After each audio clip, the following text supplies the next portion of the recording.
Donc, on va commencer par le premier module, module au sens Python, le module de métadonnées. Alors, ce module-là, dans les grandes lignes, ça permet de lire et d'écrire les métadonnées qui sont produites dans les modules d'extraction de 4P. Donc, c'est les fameux metadata.json. Alors, pour ceux qui font du drone, vous connaissez peut-être pas trop ces métadonnées-là, puisqu'elles n'existent pas encore du côté de drone. Mais c'est quelque chose on souhaite changer, on souhaite faire tendre les jeux de données drone vers aussi ces métadonnées-là. Ce module de métadonnées, il sait gérer plusieurs versions, plusieurs formats de métadonnées, puisqu'aujourd'hui, on a un certain format de métadonnées JSON, mais idéalement, il faudrait que ce format de métadonnées, il évolue vers un format un peu plus générique. Euh, bon, on va pas détailler ça aujourd'hui, mais on pourra en reparler plus tard. Et du coup, ce module de métadonnées, dès aujourd'hui, il sait gérer le format d'aujourd'hui et le format de demain. Donc, il n'y a pas de problème sur ça.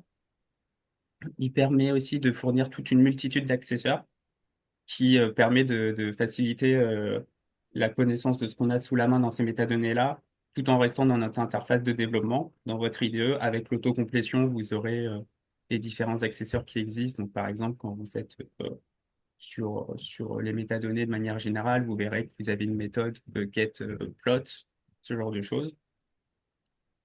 Euh, on a aussi donc tout plein d'accessoires qui permettent de faciliter la navigation dans toutes ces métadonnées-là. On y reviendra aussi après. Et plus globalement, ce module-là, il permet de pérenniser tout un tas de modules 4P en aval grâce aux deux points précédents. Pourquoi? Parce que quand on sait gérer plusieurs versions de métadonnées et quand on a des accessoires euh, euh, tout définis, c'est toujours plus périn que de faire des choses un peu trop à la mano. Donc, pour donner un exemple, le module de métadonnées, il est basé sur ce schéma UML-là. Donc ça, c'est des objets Python. Donc on a un objet un peu central de métadonnées qui va posséder des liens vers une ou plusieurs données, qui va posséder un lien vers une ou plusieurs parcelles, etc. Je vous passe un peu les détails, puis on pourra y revenir plus tard si vous voulez. Euh, du point de vue Python, on a un exemple à gauche. Pour importer ce module-là, c'est pas compliqué. On dit from la bibliothèque 4P dans le module métadonnées, on va importer l'objet métadonnées. Et à partir de cet objet métadonnées, on va pouvoir lire un fichier JSON. Et donc, quand on va lire le fichier JSON, ça va instancier tout ce qui en découle. Et donc, quand vous avez votre objet métadonnées, derrière, vous pouvez récupérer facilement la session, le vecteur, les différentes parcelles et toutes les informations qui y sont liées, tout ce genre de choses.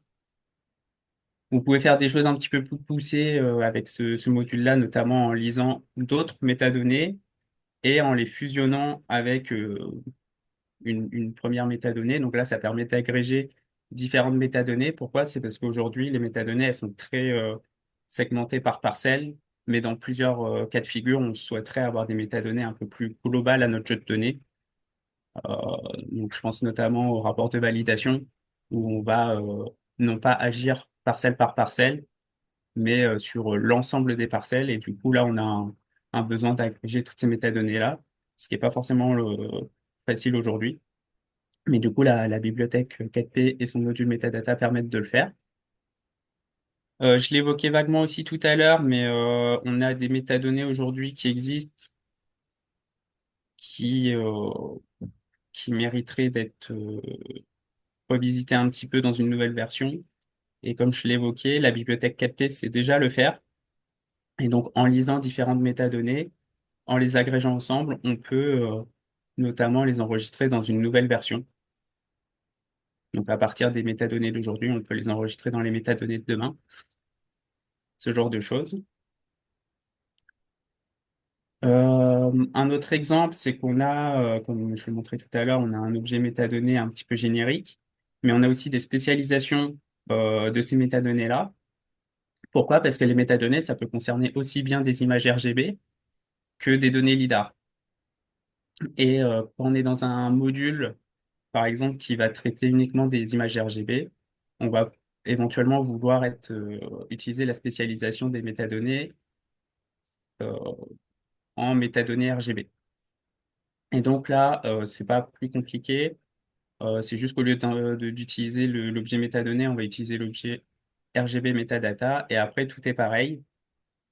On va charger les métadonnées à partir du fichier JSON, euh, comme dans le premier cas de figure. Et qu'est-ce que ça va changer? C'est juste qu'on va avoir des méthodes sensiblement différentes. Par exemple, quand vous allez boucler sur les différentes parcelles, vous allez pouvoir, sur les parcelles, récupérer les images au lieu de récupérer les données de façon plus abstraite. Pourquoi? Parce que ces données, c'est pas forcément des images, ça peut être aussi des données lidar, comme je le disais. Et du coup, quand on est dans un contexte un petit peu général, un peu abstrait de métadonnées, on ne sait pas si on a des images ou des données lidar entre les mains. Alors que quand on utilise la spécialisation RGB metadata, on sait que sur les parcelles, ce sont des images précisément qu'on a. Et donc après, à partir de ces images-là, on a d'autres informations annexes. Alors je passe un petit peu après. Euh, on sait notamment que sur les capteurs, on sait que c'est des capteurs caméra dans le cas de métadonnées RGB. Et dans le cas de capteurs caméra, on sait qu'on a par exemple la taille des pixels, le temps d'exposition, ce genre de choses. Du coup, on a des méthodes qui viennent s'ajouter euh, selon la spécialisation de métadonnées qu'on utilise. Corentin, tu as une question de Jordan. Ouais, désolé. Merci Florentin. Juste pour les images, quand tu lis les images, tu peux lire n'importe quel type de fichier image ou pas avec ça? Alors, je vais venir juste après, mais en fait, là, on lit pas les images, on lit les métadonnées des images. Ah, on lit que les métadonnées, pardon, des images. Ok, je croyais Ouais. que du coup on pouvait avoir accès directement aux images. Ok, très bien, pardon. Mais c'est une bonne question quand Et, même. et sur le même slide là, du coup, ce plot ID là, il va te permettre de gérer les cas. Je crois que c'est à Montpellier où le nom du plot est pas exactement égal au nom du dossier ou des images. Il y a un tiret 1 en plus, ouais, quelque chose comme ça. C'est typiquement ça. Donc ça, c'est le cas de... Alors, je crois qu'il est là d'ailleurs, Christophe Serre. Euh, donc c'est Marie-Pia dans son module, elle l'a fait justement un peu trop à la mano, la lecture. Enfin, effectivement, elle a fait des choses un petit peu à la main, assez spécifiques au projet FAST, qui ne collent pas très bien à d'autres expérimentations qui n'ont pas forcément la même structure de nom, etc. Et typiquement, ce genre d'accesseur, ça va éviter ce genre de cas de figure qui était un peu trop à la main, un peu trop pas fiable. Et du coup, en utilisant effectivement ces différents accessoires-là, normalement, le code il sera plus fiable et on évitera ce genre de cas de figure, ce genre de biais. Ça, c'était spécifique à l'XPFAST ou c'est spécifique à une installation Alors en fait, non, c'est surtout que euh, de ce qu'on a vu avec Franck, c'est que Marie-Pia, elle a dû faire par rapport à l'expérience FAST, dans le sens où elle a supposé que le nom de la parcelle, c'était deux champs. Enfin, c'est un champ, un underscore et un autre champ. Tu vois l'idée? Mhm. Sauf, Ça, c'est normalement le cas de figure. Le problème, c'est, je pense, là, ça venait du cas où on avait les mêmes datasets pour plusieurs projets. Donc, c'est pour ça qu'il y avait des références au nombre de blocs, etc. Donc, et bon, on n'a pas investigué beaucoup plus en profondeur, mais de ce qu'on a cru voir, c'était grosso modo que Marie-Pierre, en gros, a bouclé sur tout un ensemble d'images et elle essayait de faire matcher ensuite chaque image à une parcelle. Donc en fait, c'est typiquement ce qu'on fait dans le deuxième exemple, c'est on boucle sur toutes les images qui concernent plusieurs parcelles potentiellement. Et en gros, elle essayait manuellement de faire matcher l'ID du plot avec le nom de l'image, mais on va dire de manière un petit peu plus maladroite. Mais parce qu'elle avait pas, parce que je te dis, je pense que c'est vraiment à Moyo spécifiquement où il y avait un underscore 1 en plus et je pense qu'à Toulouse et Clermont, il n'y avait pas ce problème-là, je pense.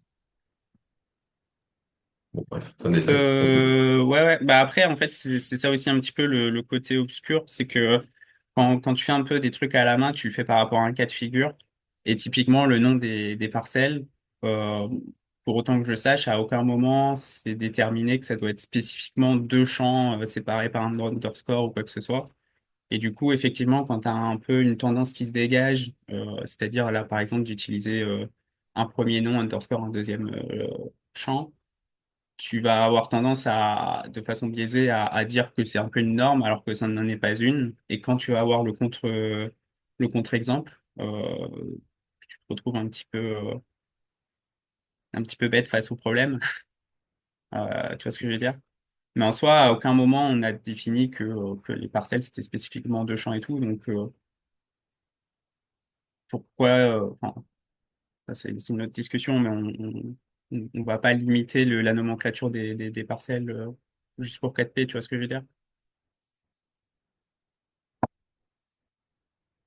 Enfin, bref. Je continue? Euh, donc un troisième exemple par rapport au module de métadonnées. Comme je l'évoquais tout à l'heure, on peut agréger plusieurs métadonnées ensemble. Typiquement, aujourd'hui, on va avoir une métadonnée JSON par parcelle et du coup, on peut les agréger ensemble. Mais le module de métadonnées de la bibliothèque 4P permet de faire l'inverse aussi et de partir d'une métadonnée qui englobe tout un tas d'informations.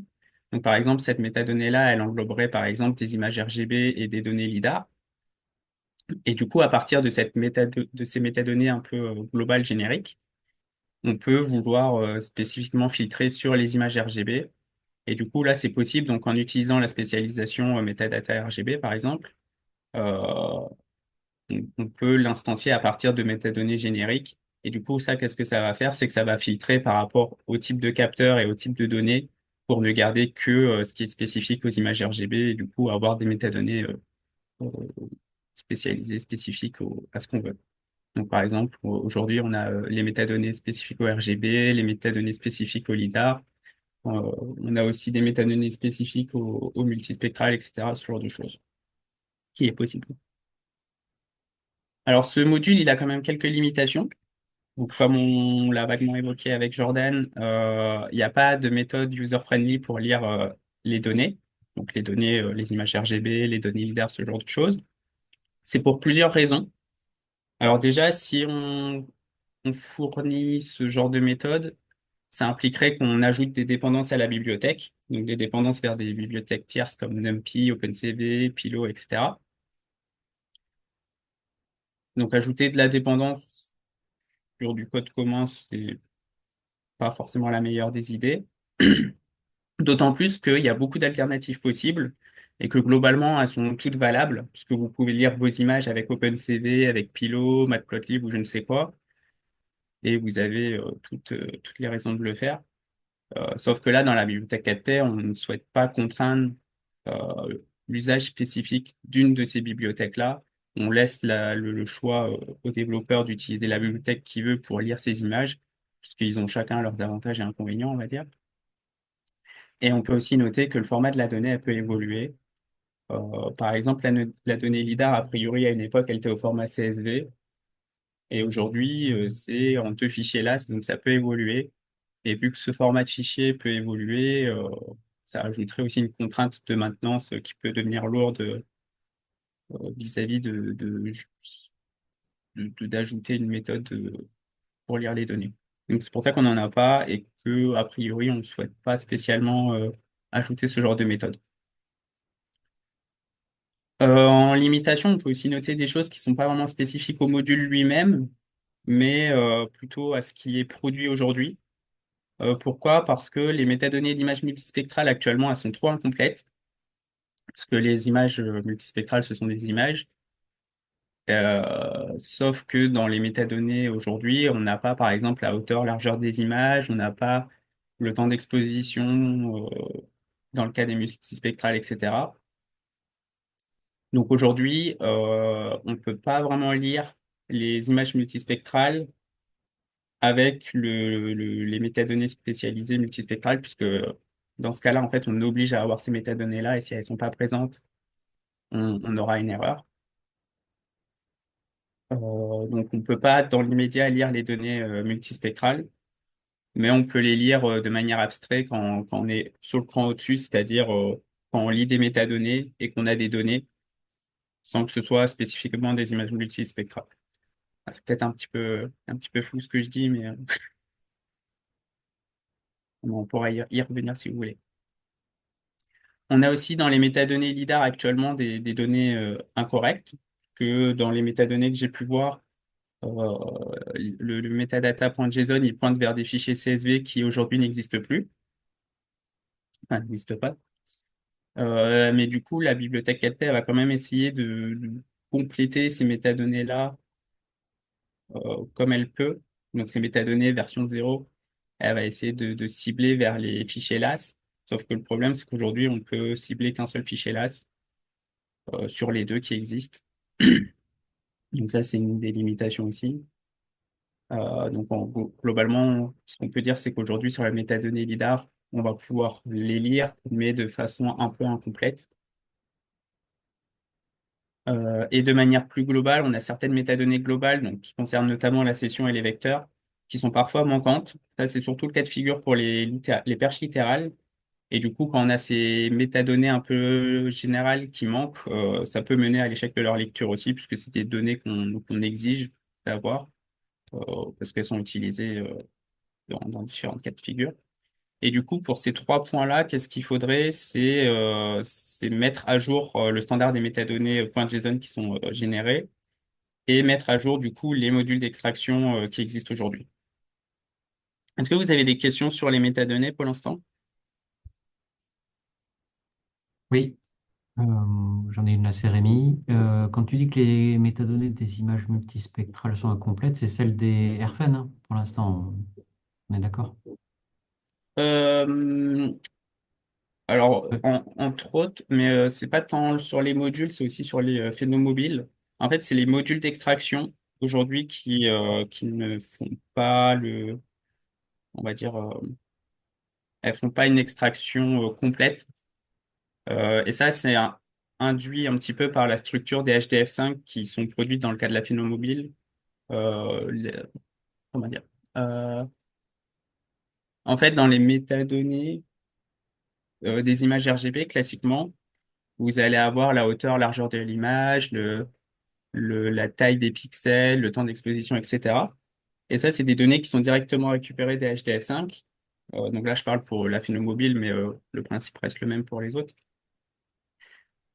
Et dans le cas des images multispectrales, donc on devrait avoir les mêmes données, les mêmes métadonnées, puisque ce sont des images aussi. Sauf qu'en fait, les images multispectrales dans les HDF5, elles sont enregistrées un petit peu différemment des images RGB. Et typiquement, ces métadonnées-là, elles sont pas directement accessibles dans le HDF5, mais elles sont englobées dans le formatif des images multispectrales. Je sais pas si,